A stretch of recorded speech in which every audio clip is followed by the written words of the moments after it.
এই যে দেখুন আজকে আমি কি নিয়ে চলে এসেছি। আজকে আমি নিয়ে এসেছি লাউ। আর এই লাউ দিয়ে আজকে আমি বানাবো লাউ চিংড়ি।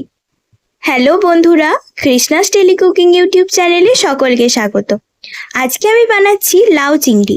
তো তার জন্য সবার প্রথমে লাউটাকে এভাবে মাঝখান থেকে দুভাগে কেটে নিলাম।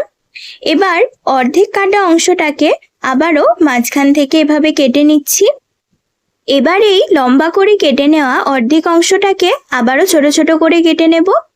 এভাবে ছোট ছোট করে কেটে নিচ্ছি, তাহলে লাউয়ের খোসা ছাড়াতে বেশ সুবিধা হবে। আর অর্ধেক অংশটাও আমি একইভাবে কেটে নিচ্ছি। এবার কাটা হয়ে গেলে এই অংশগুলো থেকে আমি ভালোভাবে খোসা ছাড়িয়ে নেব। লাউয়ের খোসা ভালোভাবে ছাড়িয়ে নিচ্ছি। এই লাউয়ের খোসা কিন্তু ফেলে না দিয়ে ভেজেও খাওয়া যায়। এই লাউয়ের খোসা ভাজা খেতে আমার তো বেশ ভালোই লাগে। এখানে আমার অর্ধেক লাউয়ের খোসা ছাড়ানো হয়ে গেছে ভালোভাবে। এবার লাউগুলোকে জলে ভালোভাবে ধুয়ে নিয়ে তুলে নিচ্ছি। লাউগুলোকে একদম ছোট ছোট করে কাটার আগে ভালোভাবে জলে ধুয়ে নিলাম, না হলে লাউয়ে তো এমনিতেই অনেকটাই জল থাকে। তাই ছোট ছোট করে কেটে নিয়ে ধুলে আরো বেশি জল রান্না করার সময় লাউ থেকে বেরোয়। তাই জন্য কাটার আগেই ধুয়ে নিলাম। এবার ধুয়ে নিয়ে ছোট ছোট করে লাউটাকে কেটে নিচ্ছি। লাউটাকে একদম মিহি করে কেটে নিচ্ছি না, মাঝারি মাপেরই ছোট ছোট করে কেটে নিচ্ছি। নাহলে লাউ তো এমনিতেই খুব তাড়াতাড়ি সেদ্ধ হয়ে যায়। বেশি ছোট করে কাটলে রান্নার সময় একদম গলে যাবে। এখানে আমার লাউ কাটা হয়ে গেছে। এবার আমি আদা আর রসুন নিয়ে নিয়েছি। এগুলোকে ভালোভাবে থেতো করে নেব। রসুন থেতো করা হয়ে গেলে আদাটাকেও আমি ভালোভাবে থেতো করে নিচ্ছি। আদা রসুন থেতো করা হয়ে গেছে, এবার আমি বাটিতে তুলে নিচ্ছি। এখানে আমি পেঁয়াজও ছোট ছোট করে কেটে নিয়েছি, আর সঙ্গে নিয়েছি কাঁচা পাকা লঙ্কা আর তেজপাতা। এবার রান্না করা শুরু করব। তার জন্য সবার প্রথমে ওভেনে কড়াই বসিয়ে তাতে পরিমাণ মতো সর্ষের তেল দিয়ে দিলাম। তেল গরম হলে চিংড়ি মাছগুলো তেলের মধ্যে দিয়ে দিলাম। আমি লাউ চিংড়ি রান্না করার জন্য এই মাঝারি সাইজের দেশি চিংড়ি মাছগুলোকে নিয়েছি। এই চিংড়ি মাছগুলো দিয়ে লাউ চিংড়ি রান্না করলে খেতে বেশ ভালো লাগে। এখানে আমার চিংড়ি মাছ ভাজা হয়ে গেছে, তাই আমি তুলে নিলাম।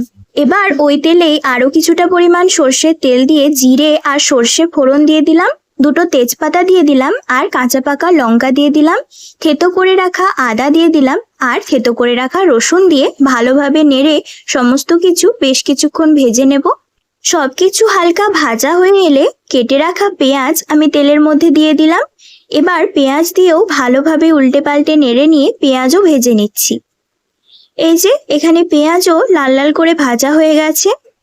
এবার কেটে রাখা লাউগুলোকে অল্প অল্প করে আমি কড়াইয়ের মধ্যে দিয়ে দিচ্ছি। এবার ভালোভাবে উল্টে পাল্টে সমস্ত কিছুর সঙ্গে লাউ ভালোভাবে মিশিয়ে নিচ্ছি। এবার পরিমাণ মতো হলুদ দিয়ে দিলাম, স্বাদ অনুযায়ী নুন দিয়ে দিলাম, আর পরিমাণ মতো চিনি দিয়ে দিলাম। এবার সমস্ত মশলা ভালোভাবে নেড়ে লাউয়ের সাথে মিশিয়ে নিচ্ছি। এবার আমি কিছুক্ষণ ঢাকা দিয়ে রাখবো। এবার কিছুক্ষণ পর ঢাকা খুলে লাউটাকে আবারও ভালোভাবে উল্টে পাল্টে নেড়ে নিচ্ছি। বেশ কিছুক্ষণ ভালোভাবে নেড়ে নেওয়ার পরে ভেজে রাখা চিংড়ি মাছগুলো আমি লাউয়ের মধ্যে দিয়ে দিচ্ছি। চিংড়ি মাছগুলোকেও লাউয়ের মধ্যে দিয়ে একবার ভালোভাবে উল্টে পাল্টে লাউটাকে নেড়ে নিচ্ছি। ভালোভাবে নেড়ে নেওয়া হয়ে গেলে লাউটাকে এবার কিছুক্ষণ ঢাকা দিয়ে রাখবো, যাতে লাউটা ভালোভাবে সেদ্ধ হয়ে যায়। আবার কিছুক্ষণ পর ঢাকা খুলে দেখবো যে লাউ কতটা সেদ্ধ হয়েছে। এই যে দেখুন, লাউ প্রায় সেদ্ধ হয়ে এসেছে, আর লাউ থেকে কতটা জল বেরিয়েছে। তাই লাউটা ঢাকা না দিয়েই ভালোভাবে নাড়াচাড়া করে বেশ কিছুক্ষণ রান্না করে নেব। এই যে এখানে আমার লাউ চিংড়ি রান্না করা হয়ে গেছে। এবার এই লাউ চিংড়ি গরম গরম ভাত আর সেই সঙ্গে মুসুর ডালের সঙ্গে পরিবেশন করতে পারলেই একদম জমে যাবে।